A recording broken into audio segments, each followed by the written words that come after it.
Hi, everybody. It is 10 p.m. You know what? Let me turn this off just to be on the safe side. There we are. How are you? Hi, everyone. It's 10 p.m. It is the 15th of January, 2022. 10 p.m. East Coast time, anyway. My name is Luke Thomas. I am one half of Morning Kombat. This is our UFC Vegas 46 post-fight show. I will do this for about 45 minutes or so. I should have put it up on this one. I didn't think to do it. I have a tweet up. It's not at this one. It's at L Thomas News. You can put a question in there. We'll get to it at the end of the program. And we'll talk about the main event. There's not a whole lot to get to beyond the main event, quite candidly, but actually a lot to talk about in that main event. Just a remarkable one to start the year off. UFC's first main event of the year. Very, very good. And Michael Bisping had a word for it. Inspirational was one of the things he says. I don't think that's an exaggeration or wrong. I quite agree with him. A lot to say. So, thumbs up on the video, please. I'm assuming there's sound. Jesus Christ, if there's not, well, then there's not. Thumbs up on the video. Hit subscribe if you are new here. Yes? Or if you've been around and you've not subscribed at this point, do me a solid. Throw me a subscribe. Yeah? Okay. With that out of the way, let's talk about it. Let me pull the results up here. Okay. And by the way, I'm assuming if you're watching this, you don't mind that there are spoilers or whatever the fuck at this point. Okay. Okay, so if you don't want spoilers now, it's time to go. 5, 4, 3, 2, 1. Okay. All right. This was UFC, whatever you want to call it, Fight Night, Kattar versus Chikadze, UFC Vegas 46, UFC, whatever. Took place at the Apex facility, quite obviously, and Calvin Kattar defeats Giga Chikadze 50-45, 50-45, 50-44, and frankly, I'm not sure that's wrong. I wasn't scoring in real time, so I can't exactly co-sign on it, but when I first heard it, I was a little bit surprised, but then I was like, no, not necessarily. Especially the way, like, the truly dominant ending. It had a little bit of that Adesanya Gastelum vibe of think the fifth round of that contest when he really began to take over and nearly secured the finish. It was something close to that. Whether it's 50-45 or 50-44 is really not the point, actually. The point is much different than that, which is, I have to tell you, this is one of the sport is just constantly remarkable, man. It's constantly remarkable. That's really, a lot of people fall in and out of love with you, and also with MMA, but you know what I'm saying? Like, they have these real, like, passionate relationships with MMA, and then they kind of burn out on them, and I'm always like, man, if you just stick around and just kind of ride it out, you begin to realize that you have not seen it all. It is relentlessly surprising. It is not that I thought that Calvin Kattar's career was somehow done or something like that. I don't mean to suggest that. But obviously, I don't think it's irrational or wrong to have, at a mere minimum, curiosity about how he's going to look subsequent to, dude, one of the most historic beatings I've ever seen. Now, I mean, I've seen people injured worse than that, so it's not the worst beating in that sense, where it was like the most gruesome, but certainly one of the more prolonged ones. I mean, it was a show. Whether you want to say you've seen someone get hurt more in the process, perhaps, but certainly we can all agree in UFC history, it's a bad one. It's a really bad one, and Chael Sonnen was the one who has really been actually, I think, pretty correct and steady about reminding people it's not just that people get injured more in a 5-round versus a 3-round. Quite obviously, there's 2 more rounds, right? You're going to get more, but that the rate of injury is like exponential in those championship round moments. Now, to what extent that's been measured and verified, I don't know, but the outcomes certainly feel that way after the fact, right? Like, I mean, that was fucking brutal. First of all, Calvin Kattar's broken his nose a million times. Looks like, and I've had him on my various shows through the years, and I've talked to him, like, he's talked about all the flights he's been on where his nose has been broken, and like all the pressure from changing atmospheres has fucked him up, and and how awful it is, and having to breathe through like a KN95 mask the whole time through your mouth when you can't. It's just it can be a nightmare. A little like he broke it again. Which I was just like, oh, poor guy, man. Fuck, that's going to be another shitty flight home. You know what I mean? Breathing through your mouth. And then Giga Chikadze, dude, what can you say? Gee, Lord have mercy. These guys continue to impress me, dude. I'm telling you, man, just when you think like the bar of what is just so routine at this point and what is so excellent is so high. Again, we've had this conversation a million times. I understand MMA fatigue. I certainly understand MMA overload. But when you just kind of learn to surf at a steady medium like I've done, you just begin to realize that, like, in the way in which I am consuming it, you just see just these routine demonstrations of excellence. Excellence in what? Certainly occupational specialties, jiu-jitsu and kickboxing. You saw a little bit of that tonight in certain respects. But in Giga Chikadze's case, which is what we're talking about here, that dude is, I really hate the fuck. Me and my team, we're built different. Like, yes, I bet you're different in all kinds of ways. I really don't like it, but then it is sort of to the point, right? It's like intent. It's marketing has turned into this sort of like ambiguous catch-all kind of fun statement of excellence and defiance and a few other things, but dude, some of these guys at the world class level, I just don't think folks understand. Let me explain something. In the Holloway fight with Kattar, you'll get people who walk into a gym and begin to spar at some point, whether early or middle or late within, let's say, a 6 to 9 to a year, 9 month to a year long period. They'll take 1% of 1% of one. A 1% of nothing, right? They go to the nth degree of what Kattar took in that fight with Holloway, and they'll go out of the gym and you'll never see him again. This is routine. Like, when you look at the spectrum of what tough looks like, this is what I mean, man. You ever I've audited it, man. I've audited it. Have you ever really truly audited how tough you are? Like, truly ever audited it? I've tried, and I'm not going to get the highest remarks out there, so that's reserved for folks like Giga Chikadze. Didn't get the worst scores, somewhere in a happy medium. But I at least know, man. I know what the difference is between some of these groups, man. I've seen it, I've lived it, and there's been some sorting that has happened, and you can. It's unmistakable when it happens, dude. Giga Chikadze is fucking built different, man. That dude is tough as shit, and Calvin Kattar is too. He is tough physically. He is tough mentally. Dude, both of those guys, that was just a declaration of grittiness from both. It was just fucking remarkable. Like, this is what I mean. Like, it's a random Saturday. I don't even know how many people are watching this shit. There's probably a lot of MK fans who are like, oh, Luke's doing a post-fight show for this. Fuck that fight card. Skipped it, Routine excellence, and if you can find the right wavelength to get it. And these two guys I tweeted about it. These are the kind of fights. I haven't gotten to the specifics of it yet. We'll get into it.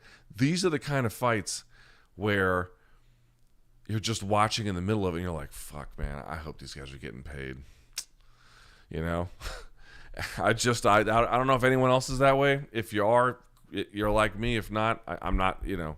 I'm not judging. Everyone's their own way, but that's just a natural thing that comes to my mind. I'm watching Giga Chikadze get hit with, spinning back elbows in the fifth, landing with the sound. I don't know what the medical diagnosis is, but it sounded like his face shattered when it landed. And you're just like, and he stands and stumbles, and then, is once more into the fucking breach. You're just like, dude, what are they getting paid, man? What are they getting paid? I'm not going to make this a huge hallmark of today's review of the results. Don't worry, I will not be on a soapbox about it. But I'm leveling with the audience here. I'm watching this. I'm just going, fuck. I'm going to see if there's going to be, will in Nevada they even share payouts anymore? I guess they don't, but which is another problem with the Apex is obviously great in many respects because we get lots of MMA, but because Nevada has changed the rules, we actually get a lot less information than we once got. So if they were on the road and in California more, we would have more information about this, but I guess we'll see what happens. But anyway, sensational contest. And let's talk about Calvin Kattar. I said before, he's got Michael Bisping's spirit. To take a beating like that, and then that long trip home, and then you got to heal from everything that happened. And I'm sure he's going to heal probably better than a lot of us might, but nevertheless, that's just a lot of abuse, man. It's a ton, and a stinging rebuke of the placement between you and by his own acknowledgement, the uncrowned king of the division. That's a lot to come back from psychologically, dude. People should not take that for granted. They should not. He makes it look like it's just fucking ordinary. It's like having a friend who could just walk over fire and not get burned. You'd be like, dude, everyone can do that shit. No. He can do that shit. You dumbasses cannot. Like Calvin Kattar can do that shit. You dumbasses cannot. People, it's just the level of conviction, self-assuredness, appetite for brutality, frankly, is on another level. So how did he do it? As I meander around here, I'm just pointing out, like, what the abuse that these guys tolerated, more so obviously Giga Chikadze tonight, but certainly what they are coming from, what he dished out tonight. People would take 1% of 1% of 1% of 1% of that and never show up at the gym again. You'll never see him again. And these guys just do the most elevated version of that. And, it is utterly remarkable. Okay, so how did Calvin Kattar do it? Let me pull up the fight metric numbers while I situate myself. Let's see here. I should have had them up beforehand. Sorry about that, y'all. All right, so we will orient ourselves at the beginning of this discussion around the numbers here. So, how does it look? Okay, I'm assuming these are final. Again, the numbers on the broadcast are typically not great as a reliable indicator of the final numbers. So these are the final numbers. Obviously, a lot of grappling in the first round from Calvin Kattar. Dude, he right away, man, just setting the tone with intensity. Chikadze slips on a kick, and he didn't just go for the takedown, dude. He pursued that takedown with, absolute overzealousness. And in that way, what I mean is like dogged determination to get it high elevation. Like there was no way he was going to let that opportunity pass, and he didn't, and he secured it. It was remarkable. So not a lot of striking per se. There was a little bit of sort of minor work from Calvin Kattar, but we'll talk about the defensive grappling and the grappling overall in just a second. Second round, this is where it's sort of no, not quite. Second round, Chikadze landed more, 38 strikes to 38 strikes to 28 strikes. It turns in the third numerically. This is not an indicator of the qualitative difference, just numerical. 25 to 22. That's when Kattar takes the lead. Then round 4 was and round 5. 36 to 28 in round 4, and then 51 to 32 in round 5. Also, he is credited with a takedown. Calvin Kattar is in the first and the second, 2 of 7 overall, with a control time of 3 minutes and 42 seconds. Great work from Calvin Kattar in just sort of positionally staying one step ahead of Chikadze on the mat, maintaining position, flowing with things. Letting the other guy work through him a little bit harder as he kind of rolled through to stay dominant on top, making careful, good decisions about how to maintain, not just a dominant position, but a dominant position where if you're going to really commit to it, you've committed to it because it's safe, it's fully, properly secured, and if not, making a little bit more careful choices about it, navigating the choppy waters in that way expertly. And, Chikadze was constantly looking for some way around this, for some way through this. And Calvin Kattar, I think, no one's control was perfect, but it was a strong start for him, in part because now Chikadze has been, had to grapple for a round, right? Which is not like, oh, now he's all of a sudden Superman without his powers. He is still quite formidable, but it is at least a little bit of work you have put them. It is a round you have put him through, where it's not the front half of the second where you're going to feel it unless they're really out of shape, but you might start feeling it at the back half of the second sometimes, right? Sometimes that shows up, and sure enough, it did in this one too. I thought we did see some of that show up at the back half, but what Kattar did was essential about this, and we are essential to this. We talked about this on I talked about this on Friday's show/chat.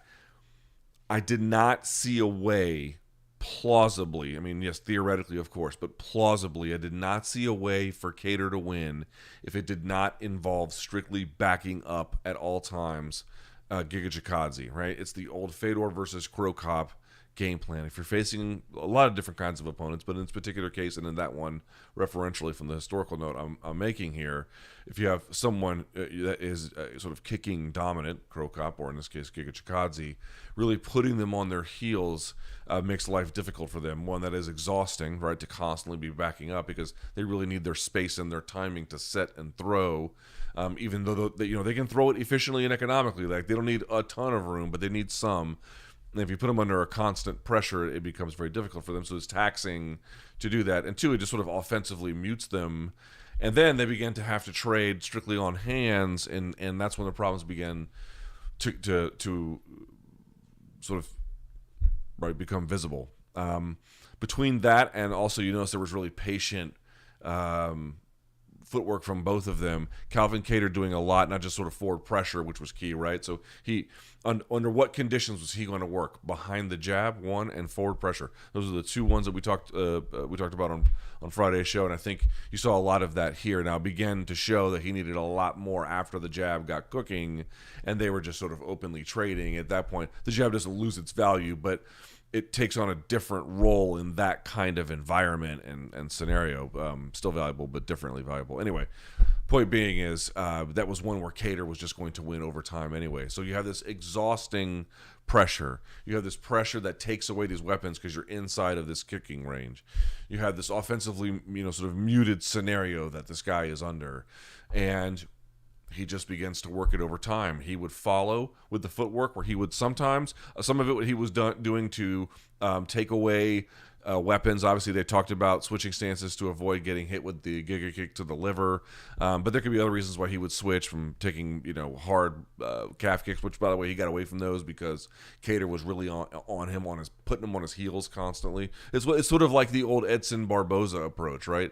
Edson Barboza can be, insanely formidable in the right circumstance, even against a great fighter opposite him. But it's just been shown that, easier said than done, but a real pressure-based approach just it yields positive results, certainly more than any other game plan against him. It seems that, at least for now, at this point in Giga Chikadze's journey, he is susceptible to the same kinds of things. Although, it should be noted, it's not like any bum off the street can just pull this off. That is in no way what I am suggesting. What I am suggesting, though, is remember, I think Kattar was sitting at 5 in the division in terms of ranking, and Giga 8. And again, you can always quibble with the exact placement, but that does speak to a little bit of where they were. I agree that generally there is a little bit more seniority, and Kattar had done better work to be ranked to that point. I felt that was appropriate. And it was manifested here. I think you saw there was a bit of a difference there, and for him to do it off the heels of that kind of a beating is, man, whew. I just keep shaking my head because they make it look. I just can never get over how routine they make it look, man. It's like a magic show, like.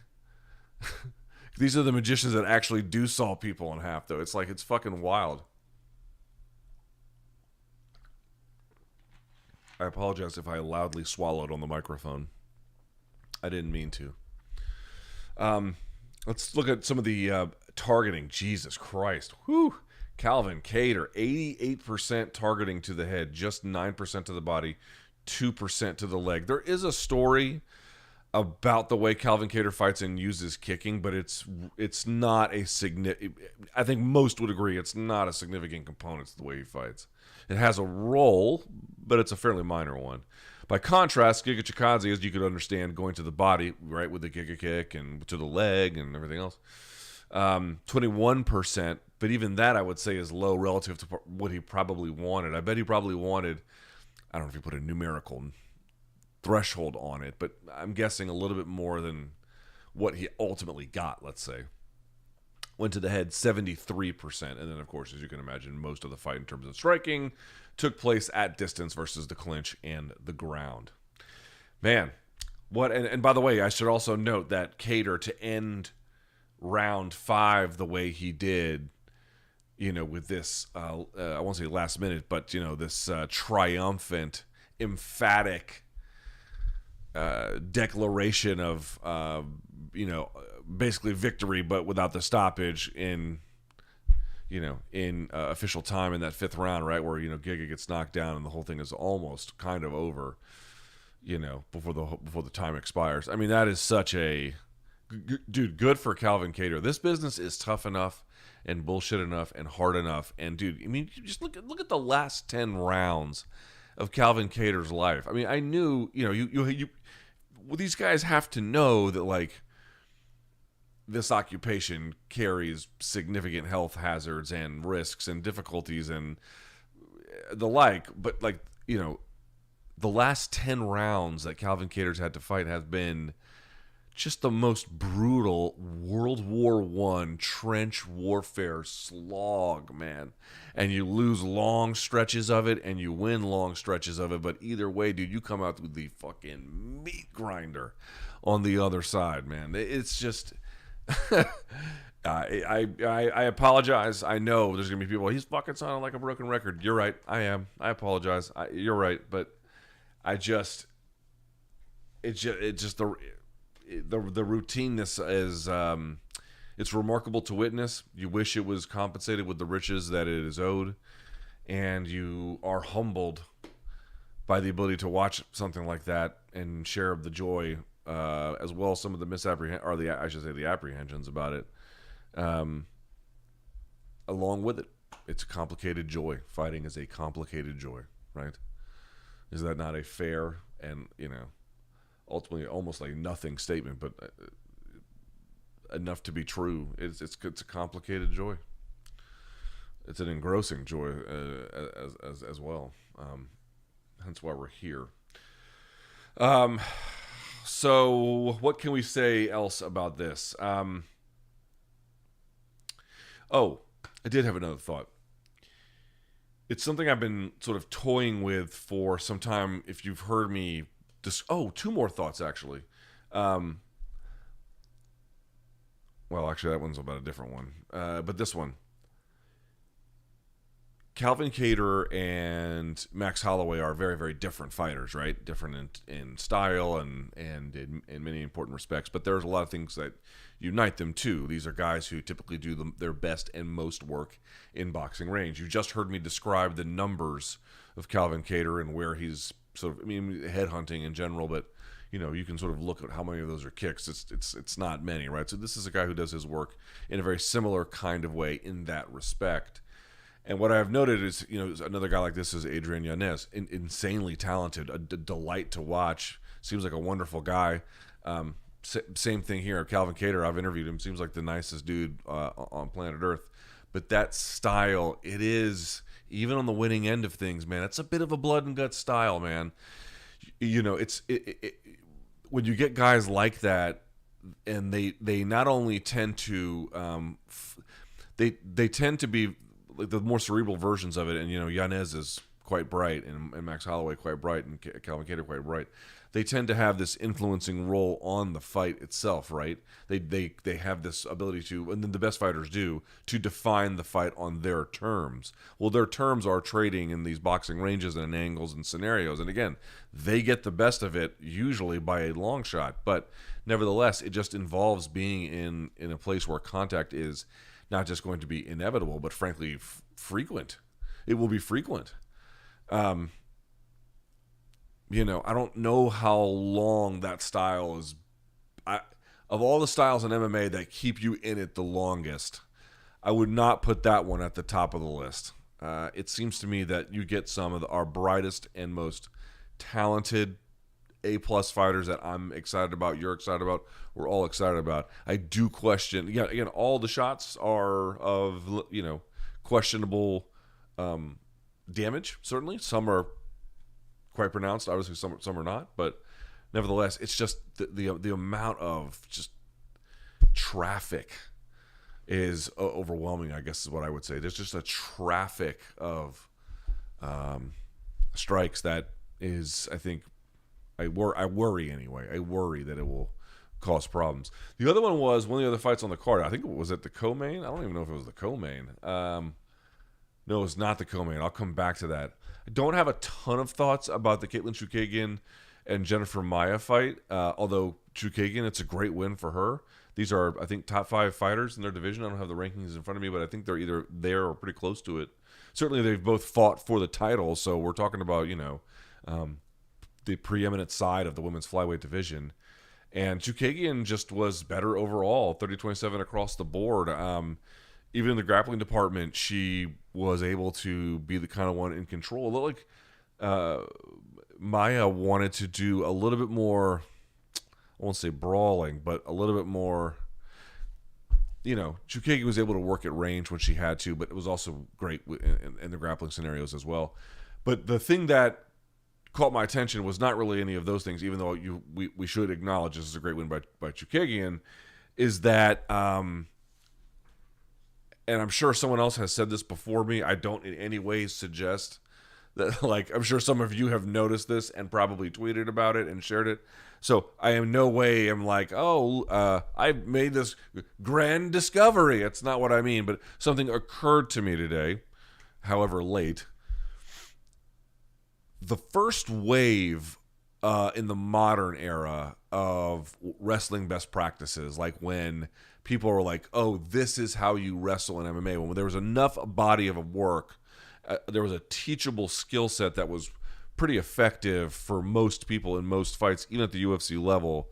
In that modern era, and in who was coming into the sport and influencing some of those things, a lot of collegiate wrestling, obviously, where there was some Olympic influence, but it was generally leg attacks.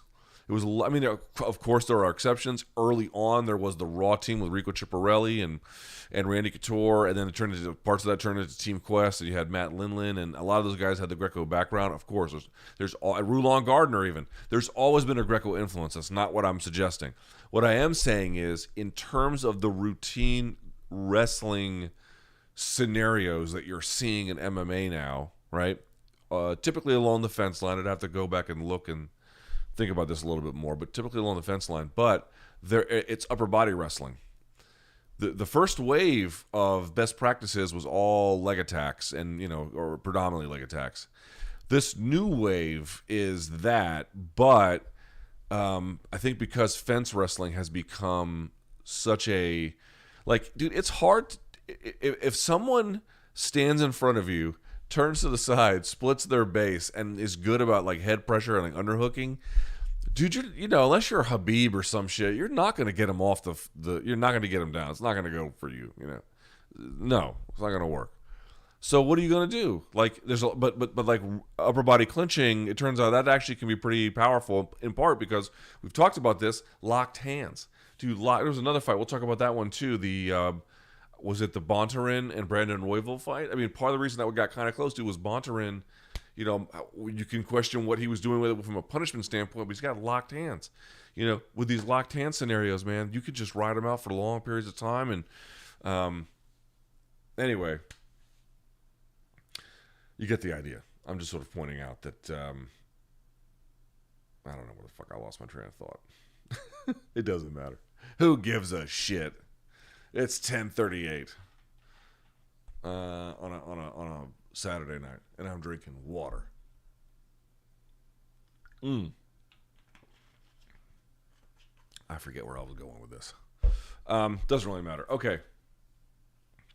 Jake Collier versus Chase Sherman. People want to hate on Jake Collier and fat shame the guy. Looks to me like he's got, I mean, listen, is this the most optimal condition to be in athletically for his career prospects? It certainly doesn't, this doesn't seem likely, but he certainly looked great tonight, right? He looked great. You don't want to deny that. His hands look good. Forward pressure was overwhelming. He had Chase Sherman on the back foot. This is just sort of another scenario where the same kind of thing went in there. And, the grappling was good too. Like, there was a clear difference in the grappling. Like, Chase Sherman was, you could see him pressing, and then his like half guard just comes wide open as he's pressing because he's not wrestling in that moment anyway. Like, again, this is not in any way suggesting I or you could do better. Just watching what happens. Like, just think about it, man. If someone passes your guard, you failed to do something correctly. Someone takes your back, you failed to do something correctly. So you had the just vicious ground and pound because he had moved to mount, and he moved to mount effortlessly. He put pressure right on top of him.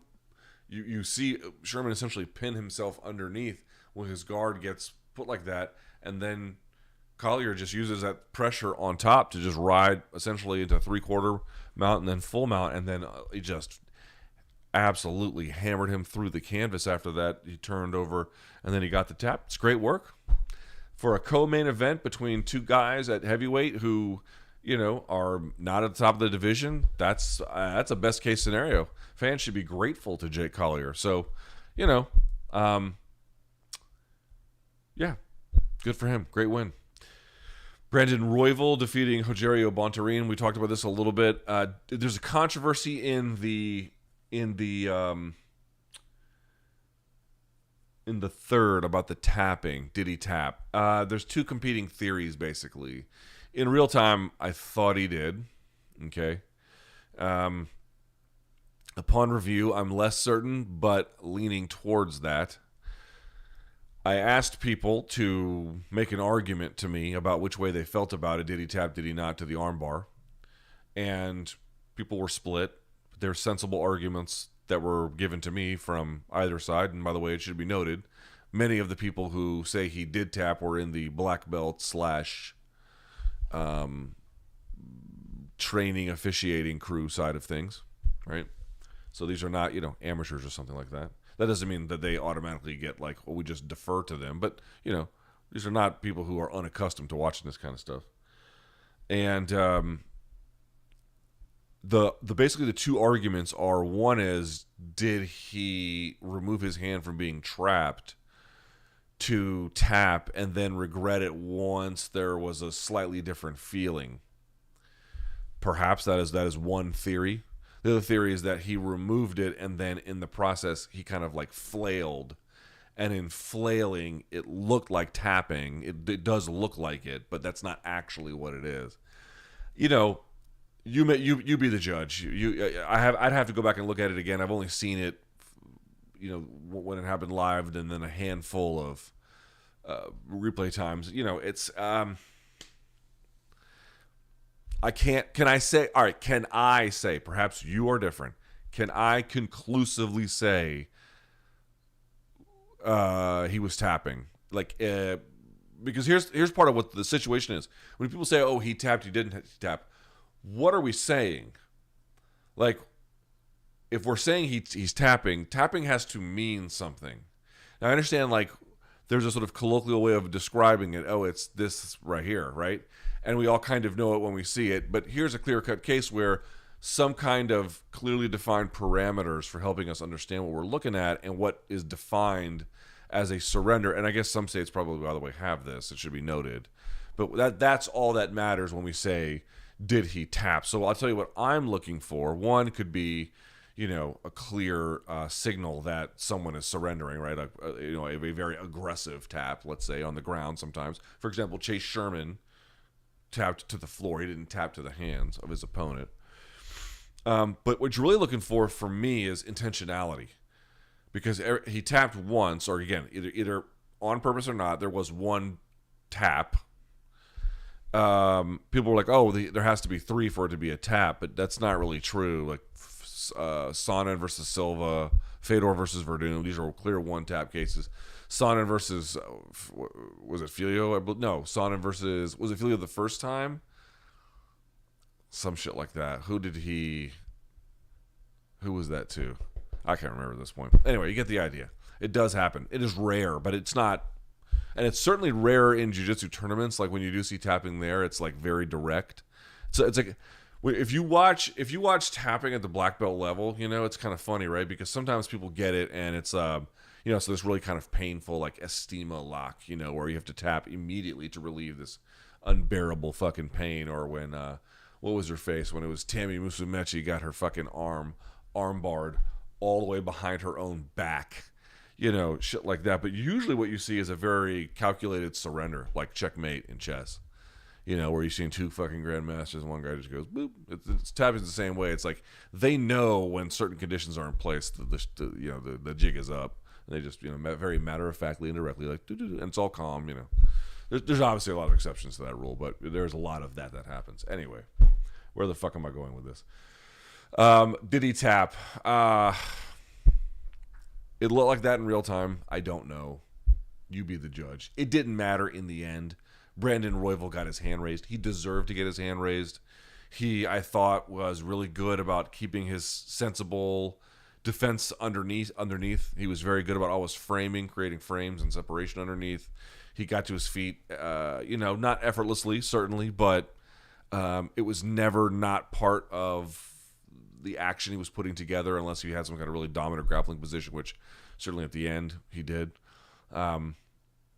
Great show by him.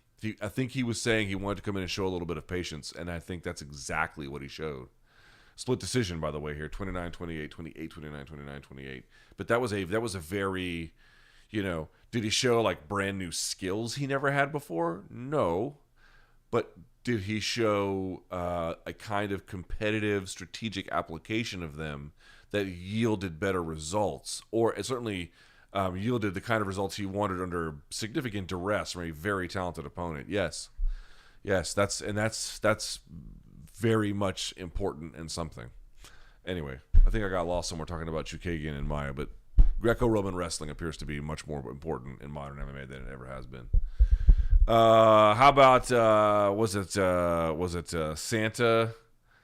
What's he call himself? Santaslav? Is that what he calls himself? Vyacheslav Borshev hits a fucking rib roasting liver shot to Dakota Bush, puts him down 347 of the very first round, does a dance. I don't know what it's called, but it was spectacular. Just crown this man already. I mean, forget about giving this guy a post-fight bonus, although certainly he is entitled to one. Is there a crown that they could give as well that he could walk around with, unironically? Because he has earned it. What a fantastic performance. What a memorable, what a way to stick out on a broadcast is what I would say. And looked good doing it. Looked sensational. Dakota Bush did not lay down, prior to getting his liver deformed. You know, he was making it as competitive as possible. He was certainly, trying. Great win. Bill Algeo defeating Joe. I didn't even know how to say this guy's name. I was like, what is it? Joanderson? Joe Anderson Brito. 30-27, 29-28, and I'm sure I'm saying Brito wrong. 29-28. Bill Algeo. Bill Algeo's scrappy as shit, man. That dude is scrappy. What was this, his fourth UFC fight? I remember the first time he fought, let's see, it was not the Contender Series one. By the way, he fought against was Brandon Loughnane. He lost to Brandon Loughnane on the Contender Series. Dude, Brandon Loughnane's a good-ass fighter. Like, that's the guy that no one ever talks about that. Everyone's always like, the trivia question is always, oh, who was the fighter that, won on the Contender Series but didn't because he went for a takedown at the last second? Brendan Loughnane. But no one ever asked, right, but who's the motherfucker who he beat? Dude, it was Bill Algeo. Bill Algeo is a good fighter. He's a really good fighter. Anyway, he made his debut against Ricardo Lamas, but I remember he was scrappy as shit. Then he put a beating on Spike Carlisle. Ricardo Ramos is tough, and he got overwhelmed in that one, but he rebounded on this one, and Brito kind of took the fight to him in spots, backing him up. But overall, here was another guy using great grappling, great use of the locked hands, making a strategic application out of it. It's just very, very hard to break, and if people don't know how to break it, and the guy using it really knows how to off-balance an opponent and redirect them and move them into, takedown territories if that's what they want, or into big strikes, or just and mentally kind of leaning on them. Dude, it's a brutal, awful place to be, and he had some of that going for him here, among other skills as well. It was a nice, well-rounded performance. He made it quite memorable at the end, saying he wanted to fight Giga Chikadze, which, by the way, Giga losing perhaps makes that more likely. I don't think they'll make that fight, but perhaps they might. One never knows. But accusing Giga Chikadze of being a Biden voter, which I thought was like, that's a very... Yep. Yes, I am watching MMA. Yes, I am. God bless it, right? Long may she last. Hold on. But that's a very MMA moment. But he looked great. Give him his flowers. He looked great. He is constantly. Spike Carlisle was an overmatched opponent, because he's certainly a physically tough and wild, and that's its own kind of challenge. But Bill Algeo, to me, has shown, great well-roundedness. Can really, this guy can be in gritty, long, drawn-out, complicated, difficult grappling / wrestling / where you're just getting beat up every which way kind of scenarios. And he does them for long periods. He does them on the feet, too, where he's constantly pressing into opponents. Dude, he's a tough guy. That was a solid win. And, hey, memorable call-out. Got to give him credit.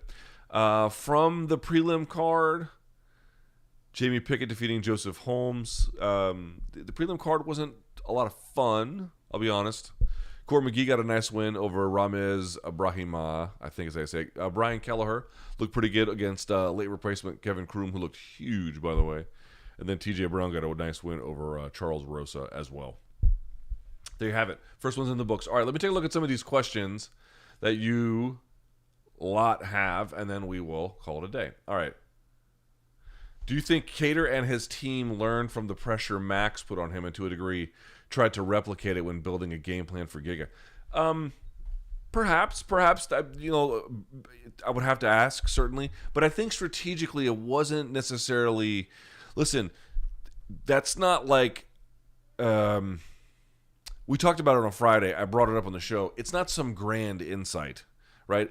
I won't call it obvious, but it's just hard to imagine a counter-striking scenario against a forward-moving Giga Chikadze that's going to yield you better results than a difficult early start to backing him up, but one which, once you break through, yields significantly good results, right? It's just a more rational game plan. And so I think they rationally knew that was what was on the table for them, to the extent that getting backed up in that way reinforced how powerful that could be. Or perhaps he did learn some technical lessons from that, and also, ways a retreating opponent could survive, right? Because he had to go through so many different scenarios where he learned what worked and what didn't. There's no denying an experience like that could be potentially invaluable, assuming they're not mentally scarred by it. But I would also just caution that, that was the rational insight.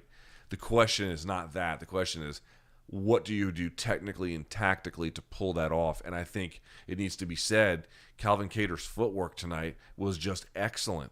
Consistently excellent footwork. It was there's a few times, hey, a 25-minute fight's going to happen. A few times he's out of position. A lot of times, man, he's right where he needs to be. He's doing excellent work, dude, and he's intercepting Giga Chikadze. He's steering him. He was doing really good work in that way. Why did so many people assume Kattar was going to lose to Giga just because Max crushed him? The reason why is because a lot of times, I don't think this is a bad question. I actually think it's a really important question. Why do people like me harp on that? Okay. The reason why people like me harp on that is you got to be careful about just... Being an MMA fan is difficult, man. It's actually difficult. One, you get charged to the nth degree. But two, you get asked to look at these fighters as these vessels of entertainment. And, over time, if you have this, if you become unmoored from the community, if you're not part of the community, if you're unmoored from it, or you consume it at this almost like distant way, I think people can lose sight a little bit about, understandably, I'm not making a moral judgment here. That's not what I'm saying. But I think at times, if you're not if you haven't seen it up close a lot, I just don't think you realize what the toll that these guys. I mean, these guys, it's slow motion maiming. It's slow motion maiming. You know, it's like the worst bear attack spread over 15 years you've ever seen, or something like that, right? You know, and so each part you see it incrementally build, and you do. These come at a cost. These guys, I started the show with it. Here I am repeating it again. They make it look like this is a thing that, like, if you just really try hard, you can get over it. No, dude, these guys are fucking psychotically competitive in ways that the average person off the street cannot even remotely comprehend. They just make it look effortless. And I really, if I say nothing else, I hope that people really understand that, truly appreciate that. When you see a beating like what he took against Max, I understand why some people may not necessarily have that instinct to be like, well, you know, it was a bad beating, but, you know, he's young or whatever. That's a fair point as well. And it certainly turned out to be truer than any kind of panic about the immediate negative results it would have. But I think, as well as just a general posture, if you see someone lose in a 5-round fight, and in this particular case, you're like, oh, well, what's the dividing line between when we're concerned and when we're not? Well, how about one that's historically the most significant, at least quantitative beating we've ever seen? You know, or just go look at the tape. I mean, don't you remember there was controversy about when that fight should have been stopped? I think as early as the 3rd round. And, you know, so again, and there was debate at the time. Not everyone thought it was a fight that should have been stopped, so that should be clear as well. But just pointing out, it was a really bad beating, and I think, man, I've just seen what I've just, you know, dude, it's Teddy Atlas has said it. Every time these guys go do this, they are giving a part of themselves to this thing. They come out a little bit less. You know, and it sounds dramatic and, like, you know, almost hokey and maybe like poetic or something, but it's not true in the literal sense, I suppose, or in some ways even that is true. But certainly, it's a good way to describe the nature of their sacrifice. Dude, like, they come out of these things, man, and it's it's the worst car crash you've ever seen over the course of however long their career is. You know, it's like. That's if you added up all the injuries they got, and then someone survived that in a car crash, there would be like a news special about them on 60 Minutes.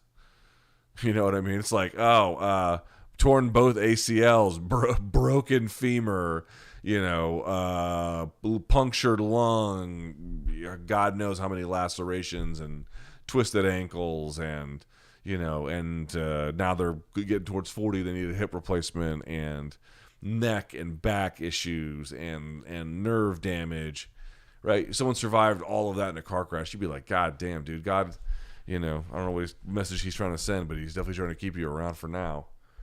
You know, so yeah, I just think you got to put yourself, to the extent you can, you just got to really try to be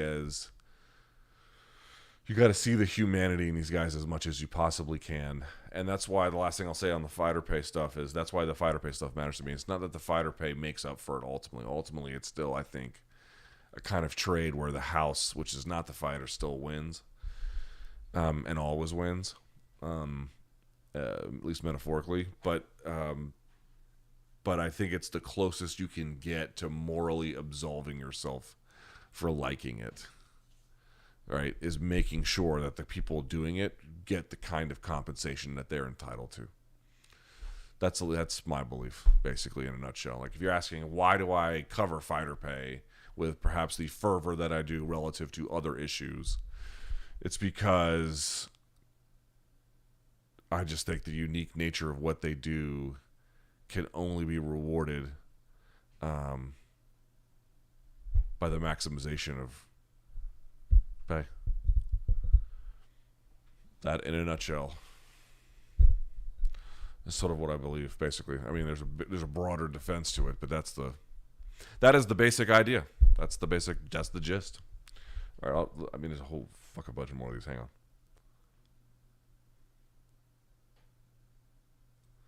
Best way to nullify forward pressure like Kattar displayed tonight, other than clinching. Well, certainly you could have a retreating game plan. Carlos Condit used a retreating game plan against Nick Diaz. It's not like a retreating game plan ultimately fails. It's just taxing and difficult, and it reduces you. There's a lot of ways to do it. Yes, there's footwork ways to absorb pressure, take angles, but in some way you just have to kind of fight. And then again, you could sort of fight fire with fire, but for any kind of issue like this, there's always going to be God,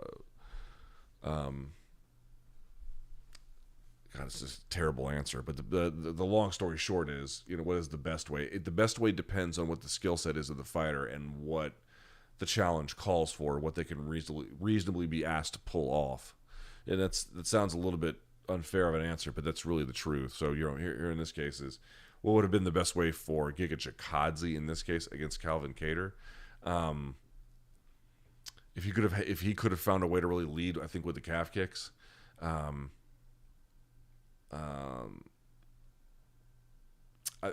Offensively wrestling, I thought may have been on the table as well, but that would have not have worked. So here again, so the question is not what could someone theoretically do. What did Max Holloway do to take away the forward pressure of Calvin Kattar? Right, Calvin Kattar wasn't trying to put as much forward pressure on him, but he tried a lot. Max Holloway and his team noticed that when you have Calvin Kattar starting out, he's jabbing, he's got good footwork, he's setting things up, he's faking, he's feinting, he's moving. But if you throw back, he'll just cover and move away. So what they realized was, okay, soon as he throws, we're going to let him throw. And then as soon as he throws, we're going to bait him to throw, whatever. As soon as he throws, whatever reason, either we baited it or he did it, we're going to then basically just blitz him with 4 or 5 punch combinations. We're going to pressure into him. We're going to mix up high-low, left-right, body-head, right? Because he's just going to cover up like this. Like Jose Aldo, what does Jose Aldo do? Jose Aldo is going to slip and then come back and then throw. Now, Max had a different answer for that problem, but, you get the idea. So he's not offering that kind of defense. He's not offering that kind of pull. Anyway, I forgot where I was even going with this fucking answer. Jesus, I'm off my game tonight. I'm tired. The answer is to this. Where was I even going with this?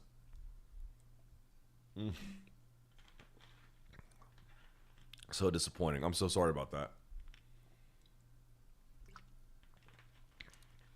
I did not take notes today. I took notes the last time. I did not take notes today, and now I am regretting it because there's a bunch of shit I wanted to say. Fuck it. I will come back to it. I apologize to the audience. All right. The elbows on the kickboxers seem to be one of the more underrated strategies versus crossover kickboxers. That's interesting. I don't know. I would say Kattar's always been a pretty clever boxer and a surprisingly clever striker too, more than just that. He's had the elbow in the Stevenson fight, right? Or Jeremy Stevens, excuse me, not Stevenson, Jeremy Stevens. He had the elbow in that fight, and where else did he have the elbow? Not sure where else, but Carlos Condit had it against Thiago Alves. That's another good one. How good is Max? Yeah, Max is fucking good. But that was his answer to the forward pressure. So to answer the forward pressure question once and for all, the answer is lots of different ways. There's lots of different ways to do it, but it really kind of depends on the specific blueprint of what you have as a fighter in front of you and what reasonably they can be asked to do given what they're good at against a specific task by the time they get to the UFC.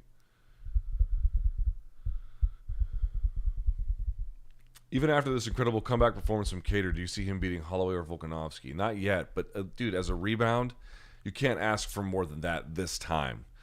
Maybe next time in subsequent fights, but to do what he did after what happened to him, amazing.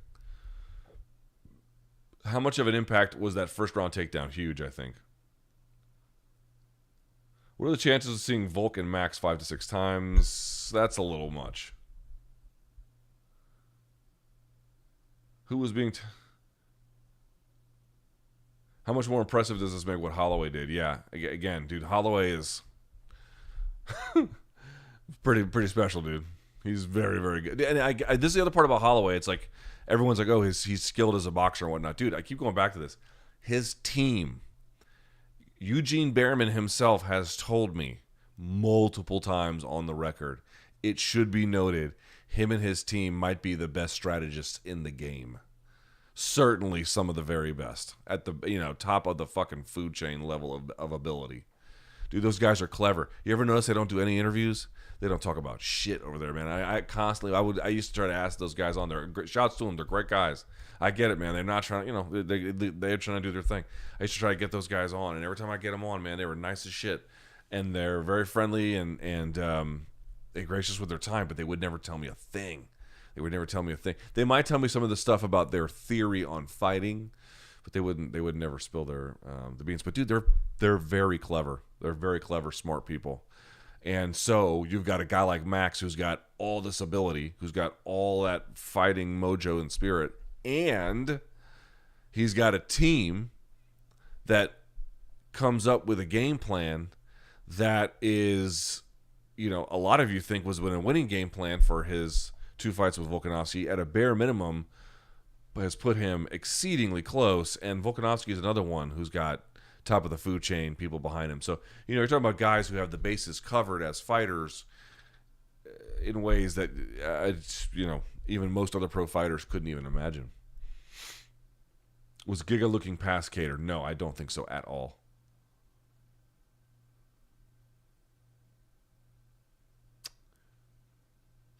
What a bigger surprise, Giga unable to adjust his game plan or Kattar's ability to absorb the Giga punishment? What's a bigger surprise? For me, I guess I should not have been this way. I was wrong, but I'll say for me the bigger surprise was Kattar being walking into a lot of punishment to pull that off. That's a hard game plan to pull off. What it is, man. Dude, sometimes battle plans are very sophisticated. People think the more sophisticated it is, the more dangerous and high level. But dude, sometimes that's not really what the challenge is about. Sometimes the challenge is it's not complex what we have to do strategically.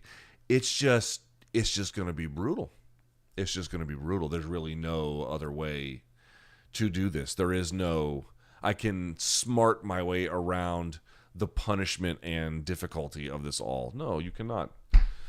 You just have to have a hard, difficult slog, and that's the reality. All right. I'm not going to get to that one. Some of these questions are a little bit unfair. Kattar, Ortega next. Whew. I hadn't thought of it. I should have thought of it. Man, that's a great fight. That's a great, golly, dude. They putting Ortega through the meat grinder.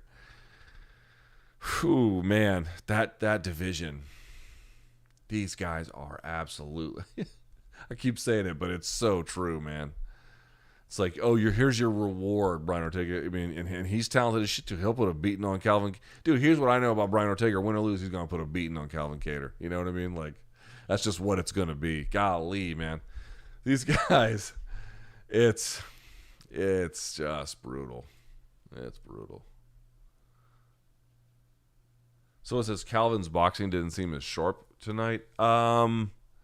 He was much more interested in a game of kind of speed chess than chess. He did have some nice boxing. I thought he had some uppercuts that adjusted some of the kind of leaning pressure that was showing. He did a good job, I thought. But dude, a lot of what he was doing again was chasing Giga. A lot of it was angling Giga and forcing him to just move and constantly in this sort of state of tension. A lot of it was, pressuring through. So it wasn't designed to yield the prettiest boxing in that way. And again, just a very difficult game plan, a very simple game plan, but an insanely difficult one. I mean, there was more to it with the way in which he approached and he was setting angles. I don't want to say that there was no thought process to it. Please don't misunderstand me, but you get the idea. Part of it was you're just going to get hit a lot by Giga and you have to accept that. And he did. He accepted it fully and it worked. That's impressive. I figured the high guard of Kattar would leave him ripe to the body for the taking. When Giga stopped kicking, did he seal his fate? Yeah. But I think part of the reason why he stopped kicking was because he just could never set his feet under constant duress. All right, well, I apologize for all the times that I meandered into a state of nothingness. Surely that is worthy of being lampooned, and I'm sure that I will. But I want to thank you guys for watching. Like the video, hit subscribe. If you have an email for me, you can shoot me an email, lukethomasnews@gmail.com. I try to respond to everyone. I don't always get the opportunity to do that, but right now is a good time. So there you go. All right. Love ya. Let's see. No show on Monday, but Monday resume review will be out, which is going to be great. And then Tuesday, we have another video for you that you're going to love. That's going to set the tone for UFC 270 fight week, basically. Well, also resume review might do that as well. I guess we'll see. But you get the idea. So Monday and Tuesday, fresh content headed your way. Yeah? Should be a good time. Thank you so much for spending some time with me tonight. Again, apologies for meandering. Should have taken some notes. I did it last time. I forgot this time. I will not do that. Make that mistake again. So I appreciate you sticking with me. I hope you enjoyed the fights. Hope you enjoyed watching this. Until next time, get some sleep. Bye, all.